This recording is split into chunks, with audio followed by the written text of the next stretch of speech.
Match देखल तो फिफार केमती है माने अलग लेवल पूरा खेलटा है। फास्ट मैचटा थिला जो नॉर्वे वर्सेस इंग्लैंड माने एरिंग हॉलैंड रो आउ काम किसी देला नहीं। मैचटा भल थिला किंतु इंग्लैंड भारी स्ट्रांग अच्छी से इंग्लैंड क्वालिफाई कला। आउ सेकेंड मैचटा जो थिला मेसी तो गोल आसला ना किंतु हेटर्स मानकर पूरा जोड़िकी पाउंस हो जाए कारण कि ना भाई कौन मेसी आउट हो अर्जेंटीना पड़ेगा किंतु अर्जेंटीना खेल करदेला फाइनाल अर्जेंटीना क्वालिफाई कर स्विट्जरलैंड है बाहरी गला माने से दिन जमी राउंड 16 जमी खेलटा होता सेमती खेल डायरेक्ट पूरा है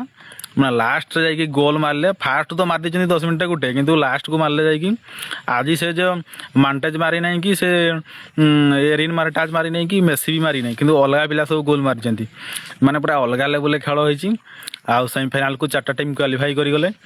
फास्ट टीम तो फ्रांस थिला स्पेन को फ्रांस पड़ीगला सेमीफाइनाल आरटा पड़ीगला इंग्लैंड को अर्जेंटीना पूरा 4टा जाक टीम पूरा स्ट्रंग टीम अच्छा देखा जाऊ कौन हो